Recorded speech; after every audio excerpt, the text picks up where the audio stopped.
Assalamu alaikum, brothers, sisters, friends, everybody else watching. Welcome to another live stream from iEra, the iEra show. I'm here with Brother Sabur today. Assalamu alaikum, Brother Sabur. Islam. How are you? Very good, bro. So, brothers and sisters, we have an amazing show planned for you today. Now, we're announcing an amazing, fantastic new campaign, inshallah, in the second part of this show. And you guys don't want to miss that, inshallah, right? It's probably one of the most novel, unique, beautiful campaigns we've probably ever done, right? I've ever seen, yeah, inshallah. So we're going to announce that. So make sure you stay tuned for that. Also, brothers and sisters, we're going to be carrying on with our Dawah training session as we did from the previous few weeks. So thus far, just to recap, Brother Sabur, what we've done so far is we've gone over initiation, how to start a Dawah conversation, the mindset of a da'i, the manners of a da'i, and all of these things, all the prerequisites all the way leading up to the conversation itself. Now we're getting into the G of the go-round, right? So we're G, O, R, A, and P, right? So G stands for? God's existence, oneness, Yep. revelation, and prophethood. Prophethood. So today what we're going to be covering is, I think, the most fundamental step in the dawah, because if you get this step correct, then all the rest of the things that follow are much, much easier. Yes. Now, when it comes to the existence of God, the first thing we need to actually speak about is burden of proof. But before we do that, we need to make sure enough people are on the show before we start, right? So we do this every week. So brothers and sisters, whoever's on right now, make sure to share this live stream right now, inshallah. We're going to give you about 4 or 5 minutes or so, depending on how the numbers look. Make sure you share it. There should be an invite button at the bottom of your screens. Go into that invite section, somewhere on the right or left-hand side of your screens. Click on it, and a tab should open up with all of your friends list. And just keep clicking invite and invite every single one of your friends, Muslim and non-Muslim, whoever they are, inshallah. Because this is your opportunity to get involved with the dawah, right? Yes. And how easy is this form of dawah? Just by inviting people to a dawah show. You never know, somebody that's watching this video right now that you share and then they watch it, it could be that they go out, they learn something, they convey a piece of information which leads someone to accepting Islam. And after you pass away from this temporary world, you see that on your mizan on the day of judgment. You think to yourself, where did that come from? And it was just simply a click. And we live in a world today where a simple message can go out to billions of people with just a click of a button. It's really Give us do you have any real life examples of where you've seen something like this, where someone's done a very small action and maybe 6, 7, 10, 15 years down the line has resulted in something amazing? Well, I know of at least one case. When we did the Dawah mission in Poland in 2015, we came across somebody who used to be part of the far right. They used to be somebody who believed in nationalism, who believed in white supremacy. And this person came to London in 2003. And when they came to London, they saw that there's a lot of Muslims there, and they were going through East London, through Stratford.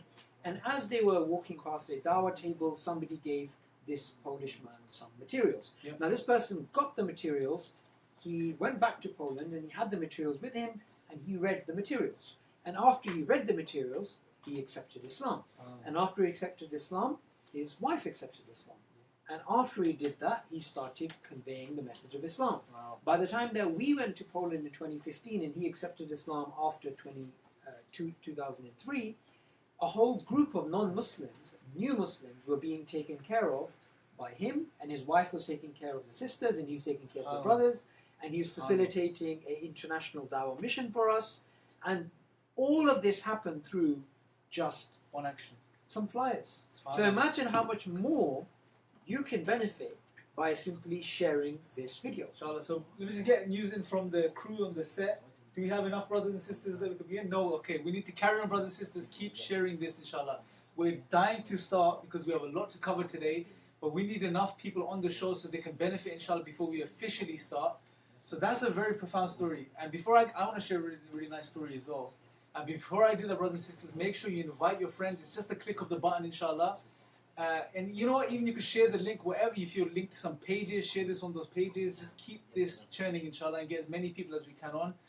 I heard a very interesting story of a bin man, right? And he was cleaning out the bins, and as he was lifting the covers of these bins, he saw a book on top of all the garbage and the clutter in this bin. And this man, he felt and he said that, this book looks too clean to be in the bin. He didn't know what the book was, right? He took the book, and the book was the Quran, right? Wow. He took the book home, he read it, and he became Muslim, Wow. right? And then this bin man, once he becomes a Muslim, he relays this story, right, to a friend who we met on a dawah mission, and he told us this story. And the moral of the story is, the question is, how did the Quran get in the bin? One of my theories is, Allah knows best, but one way it could have got there is, maybe there was a dawah table where brothers were handing out copies of the Quran, and some guy maybe went, randomly picked up a Quran, he realized, oh, this is the book of the Muslims, chucked it in the bin, and Allah guided another person who came and picked the same Quran up a few minutes later, maybe a few hours later. That's possible. Right? So it can happen in any way. The point is, you don't know where the barakah is, basically. Clearly, somebody was sharing something, and that led to this person actually accepting Islam. Now, what we need to do is we need to realize something very profound, and that is that this life is really a moment when you think about it. When you try and think about something that happened last year, it feels like it was yesterday. And when you try and look back at something that happened maybe 10 years ago, it again seems like it was almost yesterday. Yes. Now, what we need to think to ourselves is, do we want to be of the foremost, as it mentions in the Quran, the forerunners, the people who race ahead to go get good deeds? And if we want to be of those people, then we have to be involved in dawah, because dawah is the thing which maximizes the potential for your reward in the hereafter. And as you're watching this video right now, say every person watching this video, you need to ask yourself, how many times have I actually shared it? Because we can't start this dawah program until we get enough people watching. So make sure you like, make sure you share, Absolutely. and make sure you stay tuned. So let's find out, is it been shared enough? Have we got enough people on? Not yet, no, brothers and sisters. So we're going to keep waiting, inshallah. Please share this. Like I said, we've got a lot of amazing things to cover. We're going to show you our brand new campaign, right? Maybe you can give us a little taster without giving too much away. Why is it so special? Alhamdulillah, over the last 7 years, we've done many different campaigns, and a lot of times these campaigns have been very high impact. They have, gone across the world. People have accepted Islam through them, and I would say this campaign is unique amongst those campaigns. And the reason why it's unique is because, without giving too much away, it's not like Is Life Just a Game, Okay. or Who Do You Love, or Don't Shoot the Messenger, or Response to Burn the Quran Day, or anything like that. It's a lot more direct. That's what I can say. Okay. And it's almost like the branding will give away the message. Yeah. So brothers and sisters, look, this is your show.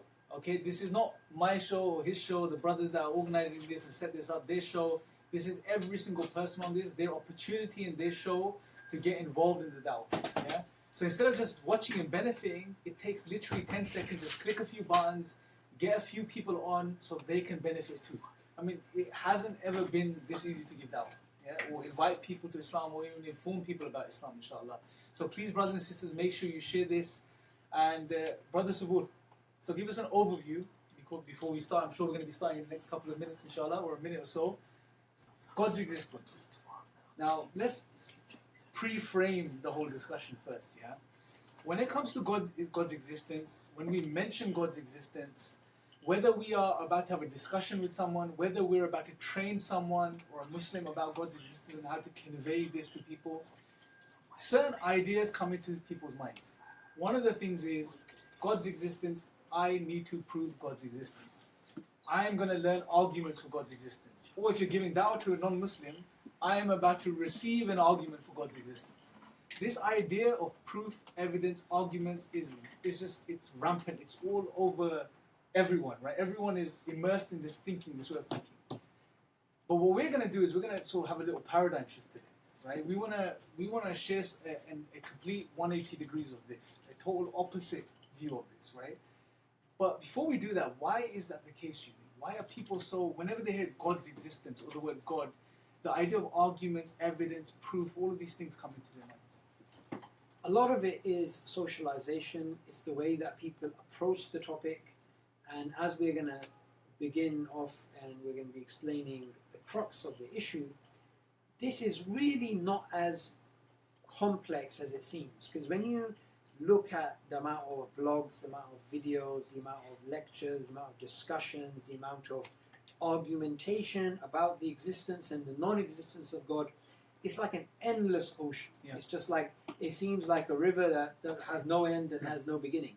But what we want to do in this video, in this Facebook Live, is to show it really doesn't have to be that complex, and it's sort of shining some light on a very confusing issue. Yes. And especially from the perspective, I would say, from spirituality, because human beings are not really all that about logic. I mean, Yeah. you could give someone there could be somebody who is a lung surgeon and they understand all of the dangers of smoking cigars. They understand that this is something which can harm them. They understand that what constitutes a healthy lifestyle. Yet that knowledge does not mean that they're going to act in that way. Absolutely. Yeah. There are people who are lung surgeons who do actually smoke cigarettes and cigars. Mhm. So knowing something does not mean you actually act upon that. Absolutely. So there's a spiritual dimension to this whole discussion which has been left at the side and sort of left as almost like it's irrelevant, when it's central to the discussion. It's the very framework, the very lenses from which we begin off this Yeah. discussion with. Absolutely. And without further ado, brothers and sisters, let's go into it. And what we're referring to is the idea or the notion of the fitra. Right? Now, the fitra in Arabic, the best way to explain it is to say, some of the scholars say it's the first nature. It's the pure nature that every single human being is created upon. Yep. Right? Now, this understanding brings us to the realization of several things. Number one, the idea that we have growing up in the society we live in and the world we live in, that knowledge is acquired externally. We have the senses, we have the capacity, we have the reasoning faculties. So what we do is we observe the world, for example, we study it, then we reason upon the observations and come to conclusions. Or we use just pure reasoning upon things and we come to conclusions about things. So knowledge is acquired. This is the idea, generally speaking, across the world that we live in today. However, from the Islamic perspective, what we're saying is that there is another type of knowledge. And this is the knowledge which is encapsulated within our nature, which we're created upon. Meaning, so we come into this world with this knowledge of God, which is within us, within our fitra. Now, the fitra obviously encompasses many other things, right? For example, having merciful creation, Knowing right and wrong. knowing right and wrong, appreciating aesthetic things. For example, when you look at the sunset, you think it's beautiful. Some certain logical principles and things like this. Many other things, right? But what's of importance to our discussion is this idea of the belief in God, which is already existing within us. And some of the scholars say it's to do with the oneness of God, love for Him, and all of these things. Yeah. Now, this is something amazing, bro, because one thing I want to discuss is, atheists say, well, you believe in God. It's like believing in a cookie monster or a fairy, right? But from this perspective, we know no, it's not the case, because the belief in fairies or cookie monsters, it's something you just make yourself, right? However, what we're saying is that the belief in God is pre-packaged within us. We come into this world with this pre-programmed. It's already there to help us in our journey to God, right? Now, touch upon this a bit more, bro. So what when we speak about the fitra, why is it important that we understand this notion, that the belief is already there? So going back to our topic, which is about God's existence, that's what we're actually speaking about today. Why it makes sense that God actually exists. Now, why this discussion is absolutely important is because human beings fundamentally understand the reality of the existence of God internally. Yes. So when, a human being, let's just say, just to sort of stretch out the example, I may say Imran is a really calm guy, a really cool guy, really collective guy, really rational guy, has a higher moral standard. But all of those ideas are tested when you are put under fitna or pressure. And under that pressure, we actually find out who you really are. Do you turn away from God?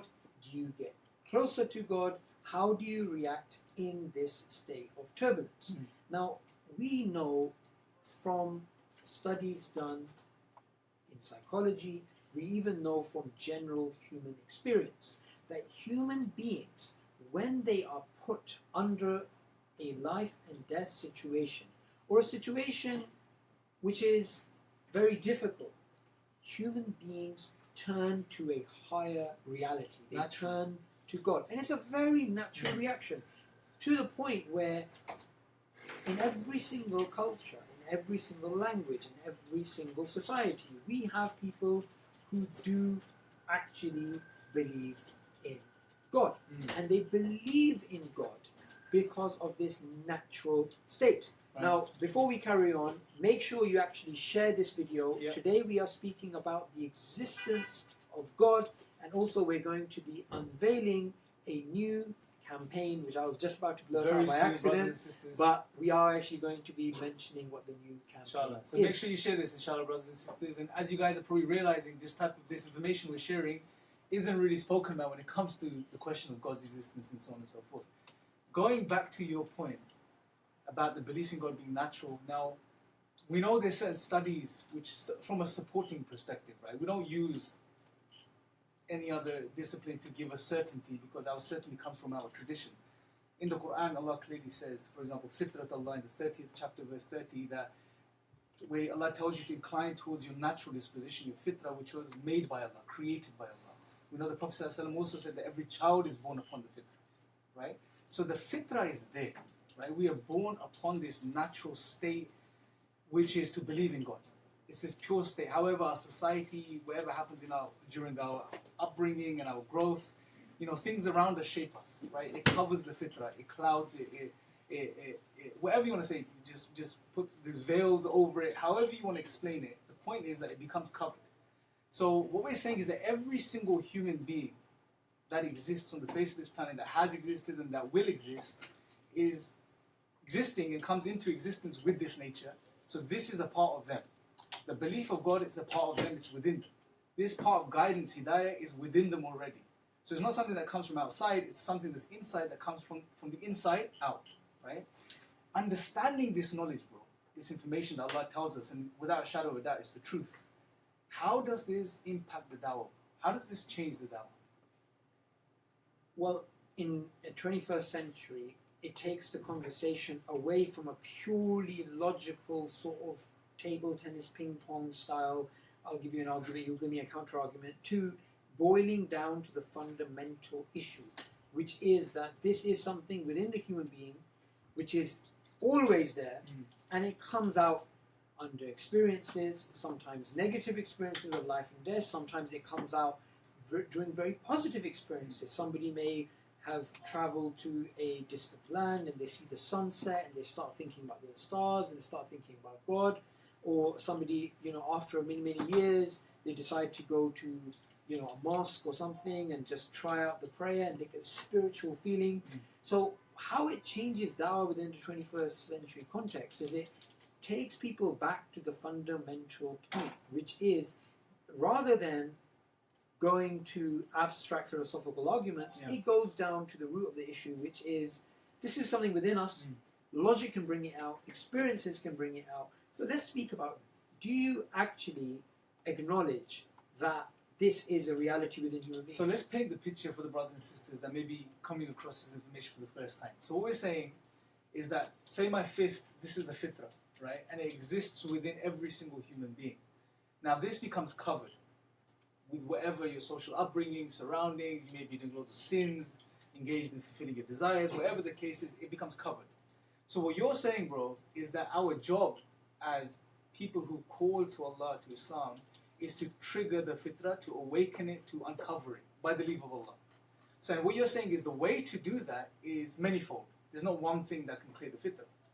And for example, logical arguments, they're not a end, but they're a means to uncover the fitrah. Is that what you're saying? Yeah. And that could be shock, personal experience, like you're saying, Quran. What else did you say? Seeing the sunset, for example. Positive experiences. Negative experiences. It could be a whole variety of things which may lead, wherever Allah chooses to be the means, may lead to the uncovering of the fitrah within people. Yeah. Right? So what that does, I guess, brothers and sisters, anyone watching, is that if you're involved in the dawah, is now when you go out and you speak to people, they have the fitrah, the belief of God is there within them. All you have to do is trigger it and uncover it by the leave of Allah. How you do that is obviously with wisdom, and you try to figure out things about the person, ask them questions, maybe give them an argument if it's needed, right? So maybe a logical. We're going to touch upon some really powerful arguments, right? No doubt, some beautiful arguments in this episode, and maybe in the next episode. Maybe it could be Quran, maybe it could be an experience they had, and just to remind them of this. Maybe a positive experience. So that's very profound, bro, if you think about it, right?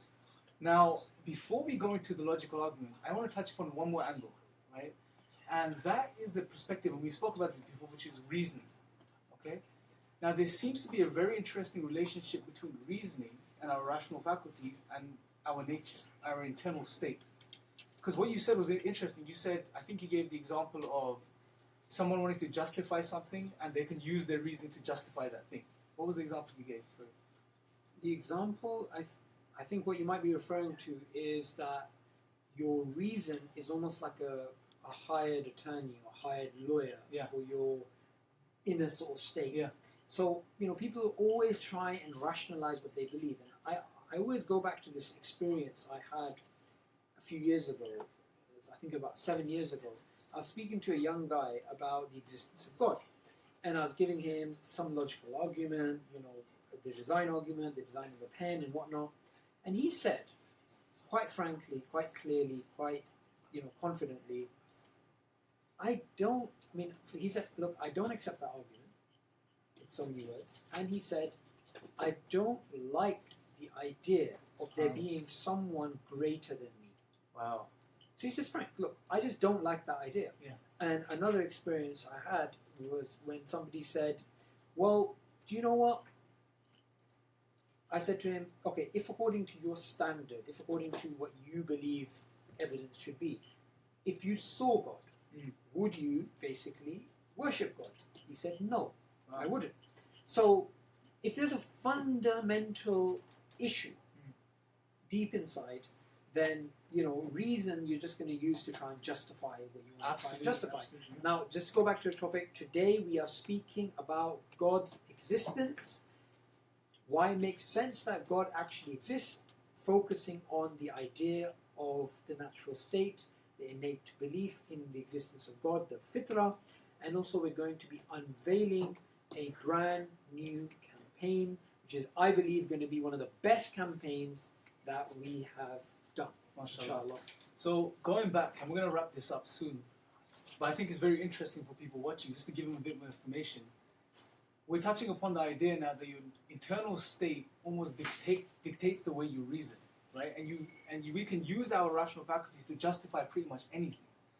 Now, if this is the case, then sometimes there's no point in arguing with people back and forth and having these pointless, egotistical debates and arguments when they're just trying to justify the internal state and you're not really getting through to it, right?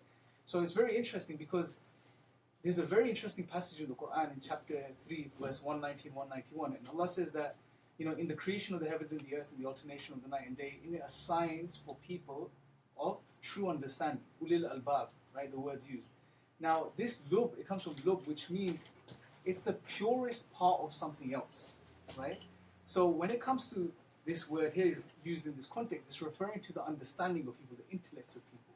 So it's almost Allah is telling us that these signs that are there all around us are for people of pure, uncompromised intellects. So their intellects, their minds are not compromised by their sins, their desires, their wants. Like you said, some people just don't want to worship Allah. You ask them, if I give you all the evidence in the world for God's existence, would you worship Him? They say, no. Right? Evidence that they're happy with. Yeah, exactly. So this shows that and some people are honest and say this, but some people, all they're doing is they're using this hired lawyer to justify the internal state, right? Because their intellect, their rational faculties are compromised, right? But Allah is saying is that those people who truly benefit from these signs and truly get guidance are people who have non-compromised intellects. And then Allah tells us who these people are in the following words. They are people who remember Allah sitting, standing, and lying down. Meaning that they are people who remember Allah in every state. So they're already in the remembrance of God before the signs come to them. And how does that happen?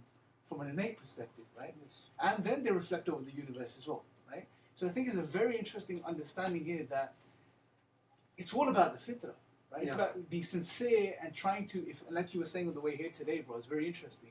That someone that's sincere, they will find guidance, right? And you said something very interesting. Anyone that says to you, you know, I'm searching, but I can't see the signs. I don't know. I don't believe God. I couldn't find Him. It's nonsense, basically. It doesn't make sense. Can you just touch upon that point you made? I think it's very interesting to wrap this segment up, inshallah.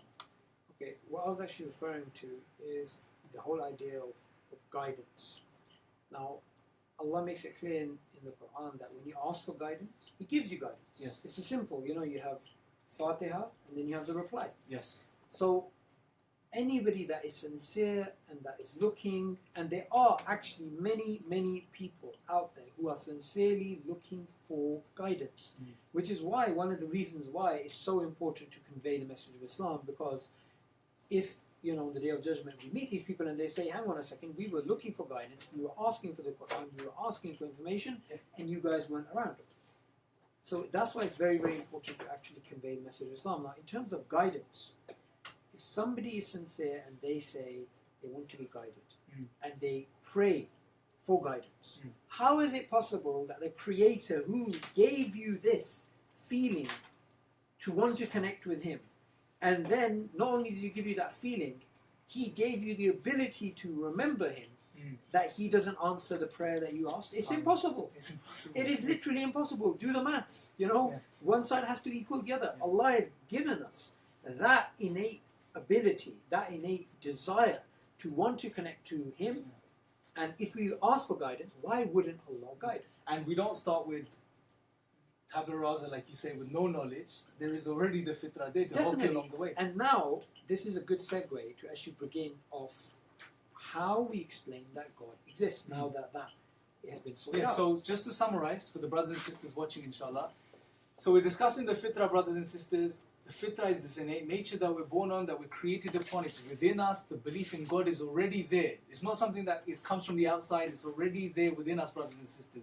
How amazing is this if you think about it, subhanAllah, right? That Allah sends us into this world and He gives us the belief already within us. And what we have to do is bring it out, inshallah, right? Is to find ways of allowing it to flow, basically, yeah? And permeate us and our beings and our thinking and everything about us as human beings. And what we're saying is that this fitrah becomes covered, right? It becomes covered, veiled, whatever you want to say, and there are many ways of uncovering it. And we're going to be going into one way, which is going to be giving you some arguments. And I think it's important to give arguments and share some arguments just because of the times we live in, right? People ask for arguments for God's existence. We have some powerful arguments for God's existence. Why don't we go into, we'll share two, but let's see how many we can cover today. But let's go into the first one. Let's keep it very simple. Give me a very simple argument for God's existence. Okay, before we do that, a reminder about what we are doing today. Today we are speaking about the existence of God and also a brand new campaign which we are going to be launching, inshallah, this weekend. What's very important when it comes to the existence of God is the whole idea of fitrah. Now, if you've listened to that particular segment of the show, please ask any questions. This is the time in which we have a team right here who is going to pass on the questions that you ask to us. This is the time for you guys to actually ask those Absolutely. questions. It's about you, brothers and sisters, right? The Yeah. show, the reason it's live is so you can engage with us live. Because when we put out videos on YouTube, people could just leave comments, right? And most of the time you don't see the comments and they're there. But this is engagement. This is for you guys, inshallah. So we are literally speaking to you live right now. This is not pre-recorded. We're here right now. If you have any questions, please send them in. Even if you have 100 questions, just type them up, send them in, inshallah. Our team's going to go through them, and we're going to go over as many questions as we can, answer as many questions as we can. And also, brothers and sisters, I've got a task for the brothers and sisters watching right now. And the task is, brothers and sisters, as we're talking about the idea of the fitrah and the natural belief, I want to see if you guys can share some verses from the Quran which connect with this idea of the fitrah, right? a Something good that idea. you may have come across that we probably aren't aware of, and that you can help us as well and improve our da'wah from that perspective too. So please share any ayat, any verses from the Quran that you feel are relevant to this idea of the fitrah. Saying that, discussing that, let's move on, brothers and sisters. We're going into the second part of the first segment, which is first argument for God's existence. Now, we've heard a lot about the design argument. Yeah. And the design argument is, I believe, one of the most... I mean, you don't even have to call it the design argument. You can say the signs around us or use more general language like that. But whether you look at something in the physical world or something in the biological world, there is clear signature that there is a lot of intelligence behind what we see in the world.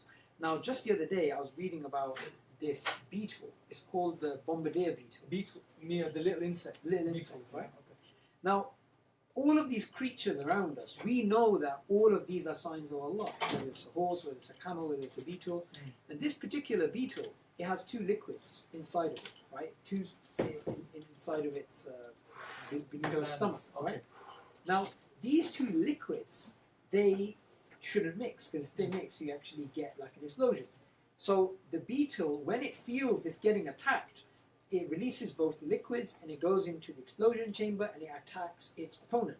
And when it attacks its opponent with this potent sort of fiery liquid, the temperature of that is above 250 Fahrenheit. Subhanallah. Right?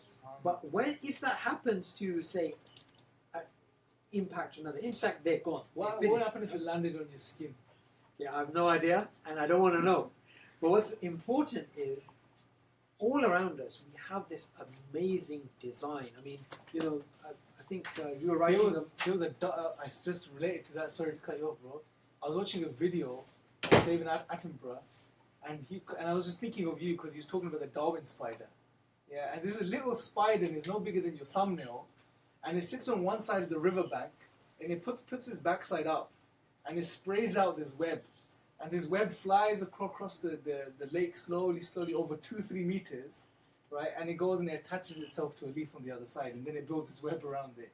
SubhanAllah, and the scientists don't even know how it produces so much of this substance from a body which is no more than a thumbnail size. SubhanAllah. So these are science, bro. SubhanAllah. Definitely, and we're working on a new publication, Making Sense of God, and in this publication we were speaking about the various things in the physical universe, such as the distance between the Earth and the Sun, and we have planets which protect us, and you know, size of the moon. The size of the moon. I mean, when you start thinking about this, the law and order within nature, it is mind-boggling. Yeah. It is so amazing when you think about it that we have this universe which is exceptionally designed, which is rationally accessible. We can do maths, we can do logic, we can think about it, and all of these things added up for somebody that is on the fitrah, for somebody that is looking for science, for somebody that is sincere. This is beyond doubt. This is beyond skepticism. For them, this is absolutely clear that there is a creator. So now put this into an argument form. So say the brothers and sisters watching this right now, they want to go and give dawah to someone. They're motivated, they're inspired, they want to just go speak to someone. How can they share this in an argument? How would you put in a very simple argument for them? Okay. People love stories. So it's always very important whenever you're trying to explain a concept to relate it back to a story. You can give the simple story that you are walking through a desert, say you're walking through a desert, and you come across a mobile phone. This mobile phone is made of glass, plastic, and metal. That's all it's really made of. Glass comes from the sand, plastic comes from the oil, the metal comes from the ground. So everything you need to make that mobile phone is already within the ground. And say you pick up this mobile phone, you look at its design features, and you say, it is something that came together by chance. You'd obviously say that doesn't make any sense. Yeah. It makes much more sense there is actually a designer. Now, we've covered the existence of God. We can cover that in next week's show. We're going to carry on, inshallah, next week. We are, but what we want to do now is speak about this campaign that we've been telling you guys about, which I'm not actually going to speak about, which we're going to have another guest to just come forward and spill the beans. We're what going to this get is the boss all on. The about. boss, mashallah. The big boss. Assalamu alaikum, brother Hamza. Brother Hamza is joining us. وعليكم السلام Take a seat, ورحمة brother. الله وبركاته. How you doing? I am good. I see you've got something purple in your hands, mashallah. Yes, the screen has frozen, so I'm sure it's still live, so that's not a concern, brother. Let's get on with it, inshallah. just in case people can't hear us, there may be a technical difficulty. We'll see in the comments. I think it should come up, inshallah. It's fine. So, what were you saying? So we've been mentioning from the beginning of the show, campaign. There's a new campaign coming. It's an amazing campaign. It's never been done before. It's novel, it's new, it's fresh. There's nothing like it out there. You've just walked onto the show with a beautiful purple-colored piece of cloth, it seems like, in your hand. Tell us what this campaign is, what's in your hands, inshallah. Well, Brother Imran, I am so excited about this campaign. Like, my soul is dancing, it's doing backflips. Inshallah. I'm telling you, it's one of these campaigns that is simple, intuitive, powerful, spiritual, profound, deep, and it really is going to help people reconnect themselves back to God, back to Allah subhanahu wa ta'ala. And this campaign is called, brothers Drum roll. and sisters, the drum roll. Drum roll, inshallah. And there is, It's called No God, mashallah. No Good. This is, in my personal humble opinion, So you can explain it, inshallah. There we go. the best campaign I believe IRA has ever conceived. Because it's directly linking people to their Lord, to Al-Wudud, the loving, to Ar-Rahman, the excessively merciful, to Al-Bar, the source of all goodness, to Al-Khaliq, the creator, to Al-Latif, the subtle, to Al-Hakim, the wise. We are reconnecting humanity to the Lord who has the most beautiful names and attributes. And if you think about the Quran, if you think about the role of the Prophet Muhammad sallallahu alaihi wasallam, their role was to announce who Allah is to humanity. This is your Lord, this is your Rabb, this is the one who is Al-Wudud, he has this pure and excessive love. This is Ar-Rahim, who has this special mercy for you. This is Ar-Rahman, who has this boiling over, intense, powerful, immediate mercy for you. This is Al-Hakim, who has the totality of wisdom and knowledge. He has the picture. We just have a pixel. He is Al-Alim, he is the knowing. Inshallah. This is Allah subhanahu wa ta'ala. He is your Rabb, your Lord, who nurtures you and cares for you and loves you. So from this point of view, just even mentioning the names of Allah subhanahu wa ta'ala is enough. And that's what we want to do to our brothers and sisters in humanity, is give them the opportunity to know who is the beloved. SubhanAllah. Because Allah subhanahu wa ta'ala is the beloved, bro. He is the one that we love more than anything. Absolutely, bro. There's a lot of passion there, mashallah. Right? Yes.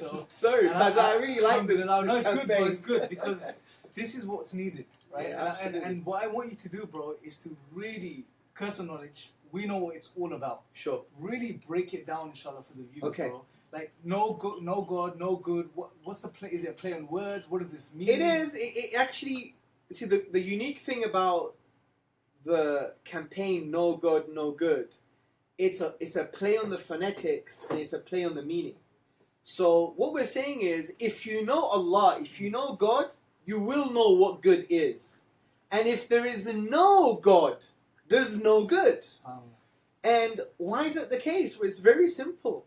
Because first and foremost, from the Islamic tradition point of view, the highest form of good is worshipping Allah subhanahu wa ta'ala. Yes. And all other goods come from that. Mm. And therefore, if you know Allah, you will increase your knowledge of Him and your love for Him and your kind of, how can I put it? Your passion and your energy to want to worship Him. And the other thing I want to mention is if you understand the concept of goodness, the idea of goodness, brothers and sisters, can only really exist if God exists. Mm. Because if I said to you, bro, just imagine one day you come home from work and you basically flick through the television channels and you see this crazy headline: 5-year-old beheaded by madman. What would happen inside you? You'll get angry. You'll think it's wrong. It's disgusting. It's nasty. Why would someone do this? Yeah, absolutely. It's wrong. It's disgusting. You are, Probably switch the TV off. of course, If you're you can't do anything appalled, about it, yeah. disgusted, abhorrent. So if I ask you, is that action that you've just read on the news channel, is it morally wrong? What would you say? Absolutely, that's not even a question. So you would say it's morally I wrong. would say every single person watching this right now, whether you're Muslim or non-Muslim, they would say it's absolutely morally wrong in every way, shape, or Okay, form. good. Let me ask you another question. Is it objectively morally wrong? Absolutely, it's wrong in every sense. It's just wrong. Good. Now this is where it gets a bit tricky. Okay. Because if there is no God, no Allah subhanahu wa ta'ala, then how can you provide a foundation for objective morality? So let me think about what you're saying.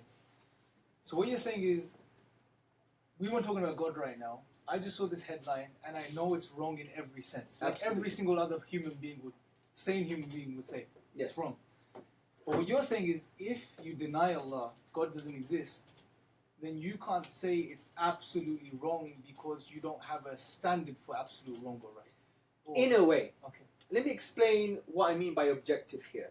Objective means that it's outside of your limited mind, bro, and outside of your limited emotions. Okay? Right, okay. It's not based on the human limited mind Personal opinion. and personal opinions or subjective feelings. Right. It's outside, so to speak. So if this moral is outside, then what is its source? What is its nature? Wow. Where did it come from? What grounds this morality, right? Now, I would argue, and many would argue, that the only thing that can ground this moral thing, right, is God himself. Why? Because God is outside of the universe. He is not subjective. He transcends. He is unique. He's not subjective like human beings. He transcends human subjectivity. Yes. So when God makes a command, a moral command, that moral command provides the foundation for why that moral is objective. Wow. Now, this doesn't mean you have to believe in God in order to understand what morality is. It doesn't mean you have to believe in God in order to appreciate that some things are objective or not. What we're saying is, if this moral is objective, if something is morally evil or morally good, objectively, in the way that we just described, then that necessitates God's existence. Because there is no other rational foundation. Wow, that's Good. very powerful. I give you an example. There are a few alternatives. The main alternatives. Biology, Yeah. right? Social pressure. Hmm. Those are the two main alternatives outside of God to try and provide a foundation for objective morals. Hmm. Now, if I were to say to you, say I was an atheist or a skeptic, I'd be like, I really appreciate what you're saying. I understand that, things are objectively morally wrong, but I can ground this understanding of objective morals based upon biology. What would you say, bro? Well, straight away, it doesn't add up because biology is something that's ever evolving. The whole idea is everything about you is evolving and changing to suit survival and reproduction. right? Absolutely. So I'm thinking now, and I'm sure everyone else watching this is thinking as well. Well, if that's the case, then even our thought processes are geared towards survival and reproduction, and therefore they will be constantly changing and evolving to meet that purpose. Okay, that's excellent. So just to summarize what you said, biology can't provide a foundation for objective morals. No. We're not saying it can't provide a foundation for having the capacity to formulate ethical rules. Yeah. That's fine. But it can't provide a foundation for objective morals. Why? Because it's inevitably changing, right? Yep. So therefore it's subject to those biological changes. Therefore it can't provide a foundation for objective morals. The other point is, I want to raise what actually Charles Darwin said, bro. Charles Darwin made a phenomenal point. He said, and he did say it was an extreme example, but we could work with his thought experiment. He said, if we were reared under precisely the same conditions as the hive bees, we would think it was okay to rape to kill our fertile daughters. Now, if you extend this to wider examples, if we were reared under precisely the same biological conditions as the nurse shark, we would think it's okay to rape our women. Because that's what the nurse shark does. According to National Geographic, the nurse shark basically bites the fin of its mate and wrestles with its mate before it mates, right? So, just understanding this thought experiment, it actually devalues morality because it actually loses its meaning as well. What it means to be moral. Because if what it means to be moral is just a result of social biological conditioning, then what is morality, right? And also, it can't be objective because it's subject to those inevitable changes.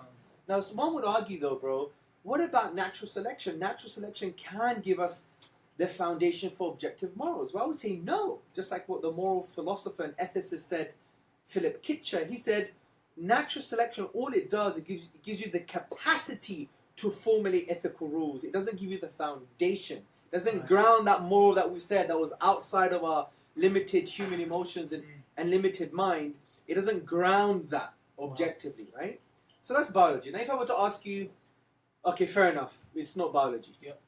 Say I'm a humanist, and I said, well, I'm a humanist. I think if human beings come together, if rational, sane human beings come together, progressive human beings come together, will form a consensus, and our consensus by human beings coming together will be able to ground morals and make them objective.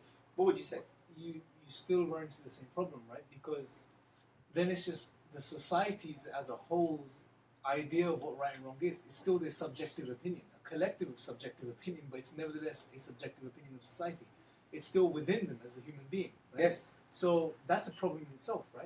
Of course. And then you can have 2 or 3 different societies from different parts of the world discussing one issue, and they can have their own subjective opinions regarding that issue. Absolutely. And they will believe they're right in their own situations and positions. Yeah. So there's nothing objective about it anyway. Who's right out of all 3 then, or 4 or 5? Exactly. So just to break it down, society is based on individual subjective human beings.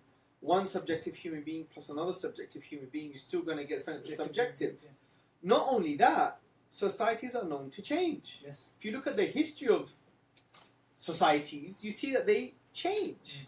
And there have been times in history where you have groups of people coming together to actually agree on something that is actually immoral. Wow. And that's the problem. Now, you could refer to things like Nazi Germany. There was some form of consensus. Yes. Even if you go slightly towards the east, if you like, again, there is some form of consensus. Many people would be like, no, that's not a moral thing to do. So, social consensus is a problem because it changes and it doesn't have that objective feel about it, and therefore it can't make morals objective because you're not transcending human subjectivity. So from that point of view, we're in a sticky wicket. We have a bit of a problem, and the problem is if biology can't provide a foundation for objective morals, if social pressure can't provide a foundation for objective morals, then where do we go? And we're not squeezing God in there just because we want to. We're saying, well, since it is objective, these morals, and we believe these morals are objective because we gave the example of killing the innocent child, and we know that objective means outside of the limited mind and the limited human emotions, then it does require some grounding. Now, what best grounds that objectively? Well, the only foundation in grounding is what? Allah, God. Absolutely. Now, there are a few issues with this, though.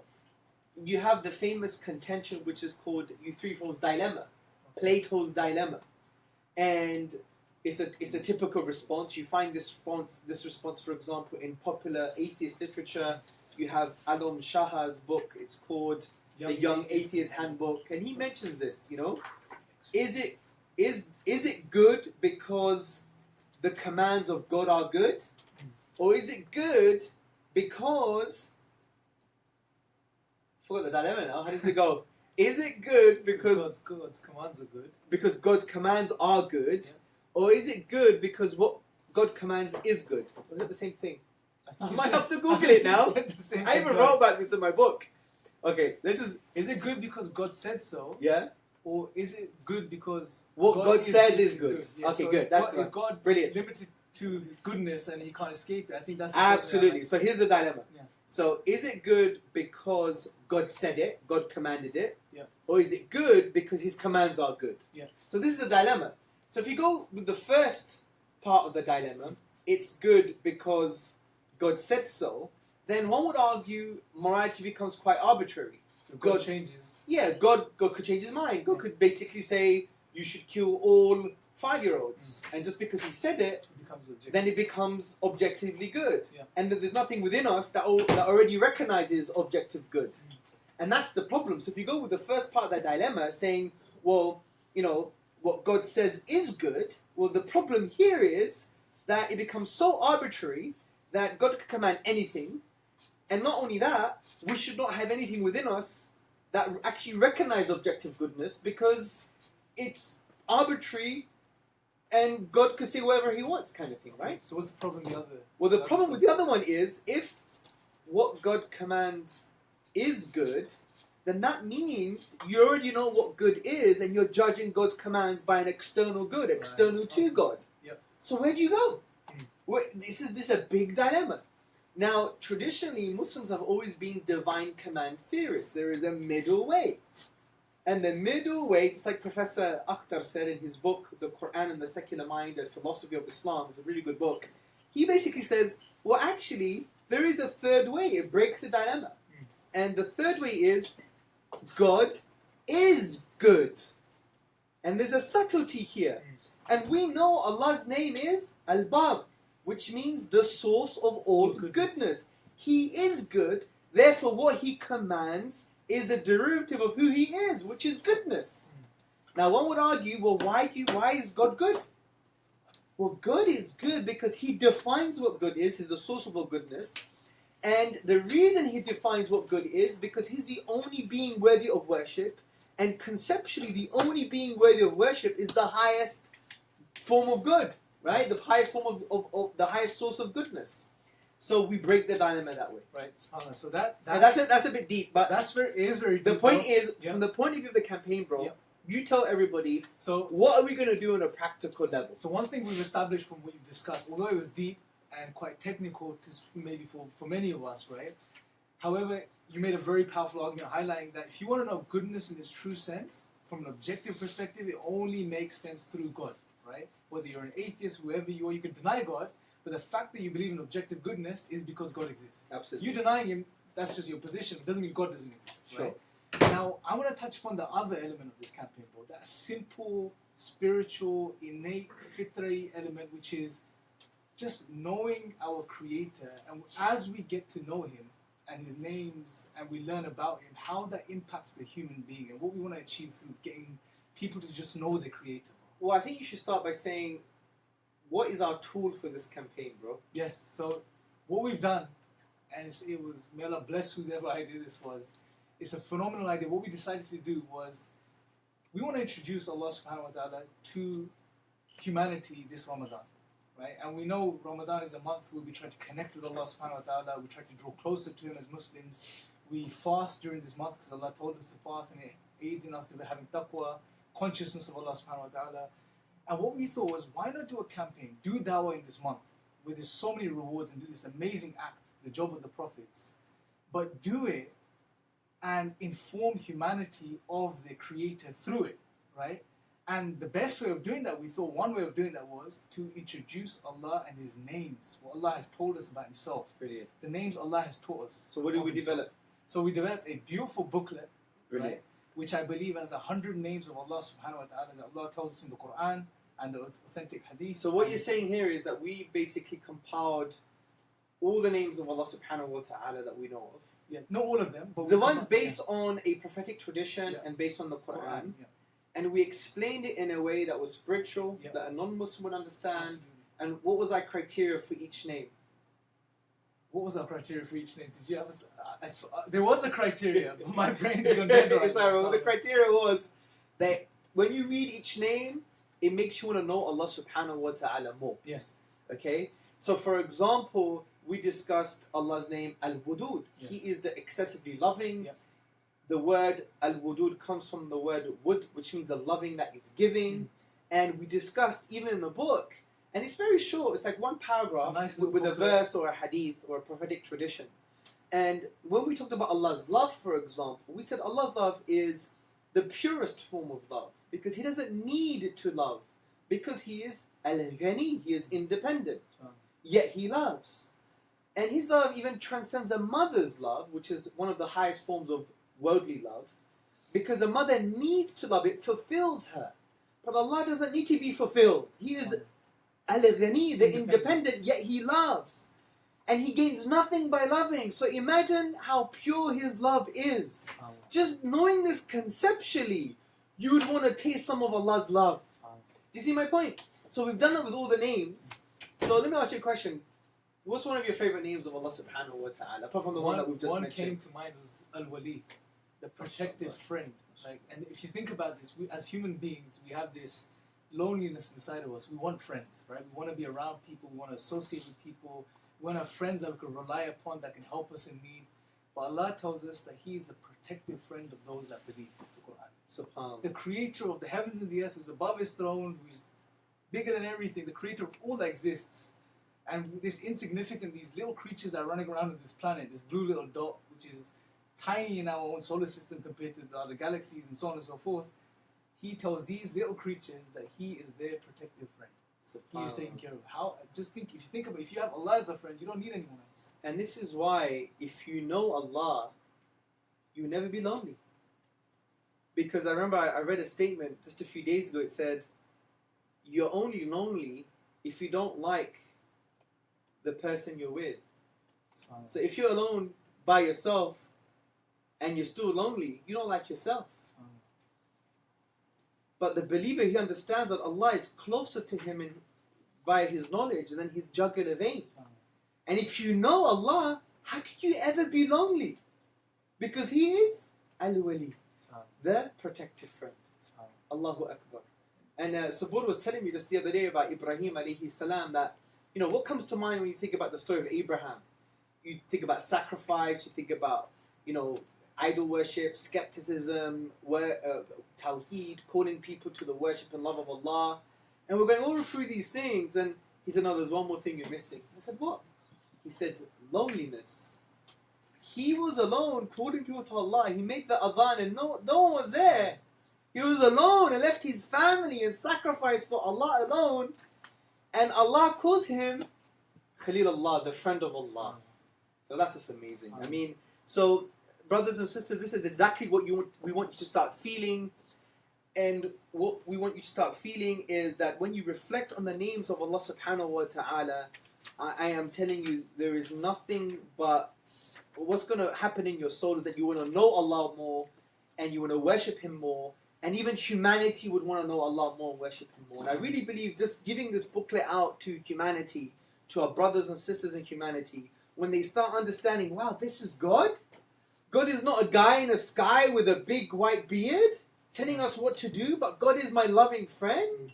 God is my protector. God is the wise. God is the source of goodness. God is the subtly kind. God is the knowing. God is the loving. He has special mercy for those who want to accept it. All of those things. Yeah, I want to know Allah. I want to know God, right? Absolutely. And this is our duty as Muslims, is simply to be godly people and also to direct people to God. It's simple as that. Be a godly person, do God as they say, be a godly person, and direct people to this godliness. And that's what we're all about. This campaign is phenomenal. Brothers and sisters, tune in next week. The show is going to be around 6 p.m.-ish on Thursdays. We're going to be continuing this show during the month of Ramadan as well. And it may slightly change in terms of format. Sometimes the show might even be outside depending what we're doing, especially when we're launching this campaign. But we're going to discuss more about that next Thursday. Inshallah. So, I think questions. Yeah, if of there's course, any question questions we can times. have them, inshallah. so one of our questions is by Brother Fahim. I'm not going to even attempt to pronounce the second name. How can we prove that we have a fitrah to an atheist without using the Quran? That's a good question, bro. That's something we didn't touch upon. It's just by reminding. One way I would probably think of doing is just remind them of their life. I'm sure every single human being, if they've made it to a certain age, has had experiences in their life, right? Has had times where they felt alone, has lost a loved one, has been in a life-threatening situation. Remind them of that time, and remind them or ask them, did they call out to someone when everything else let them down? A personal Absolutely. experience. And the other thing is, you don't have to prove the fitrah. That's the whole point. Yeah. It's like saying, bro, prove to me the past is real. Yeah. I mean, you can't even prove the past is real. Well, it happened, bro. Well, where's your evidence? How do you know that the world wasn't created just 5 minutes ago? Yeah. with all, and some alien gave you all of these memories of 30 something years or 28 years or Does something. that prove to me irrational? You won't ask that question. Exactly. So there are some things what you call self-evidently true. Like, prove to me this is real, bro. Oh, but can't you touch it and feel it? Yeah, but that's not an argument, because this touching and feeling could just be in my brain. Yeah. My brain may be on Mars, and there are metal probes in my brain making me think and feel what I'm thinking and feeling. We generally accept this to be real because it's self-evidently so, bro. You don't waste time. That's the point. So it's foundationally true from that point of view. MashaAllah. Any other questions? Do we have any other questions? Okay, brothers and sisters, Jazakallah khair for watching. We're going to wrap up now. So we've had a good show, mashallah. Make sure you guys carry on sharing this, inshallah. So even after the show is over, keep clicking the share button, inshallah. Even if you watch this tomorrow or in 3 days' time, keep sharing this with non-Muslims, with your friends. You can see Brother Hamza's holding up our brand new campaign t-shirt. Probably, I would say, the best campaign we've ever done, inshallah. Make dua for this, brothers and sisters. And stay tuned, because we may actually be sharing in the future shows how you can get involved, inshallah, how you could probably pick up one of these, Absolutely. and so on and so forth. So, Jazakallah khair for watching, brothers and sisters. May Allah bless you guys, and until next week. Sorry, bro, just Yes, to sir. add, I do apologize, just Yeah. forgot. Because some of the stuff that we mentioned was maybe slightly complicated, Yep. there's a website at the back. At the moment it's blank, but we're going to be filling it in with more information and more details about what we spoke about. And the website is, and you can share it with your non-Muslim friends and family and colleagues in the next few days. It's iera.org/God. iera.org/God. We're going to be talking about morality, about Allah's names, about the spiritual stuff, about the conceptual stuff. Simple, profound, is all there for you, and it's coming very soon. So, end it, Jazakallah bro. khair, brothers and sisters. Until next time, Assalamu alaikum wa rahmatullahi wa barakatuh.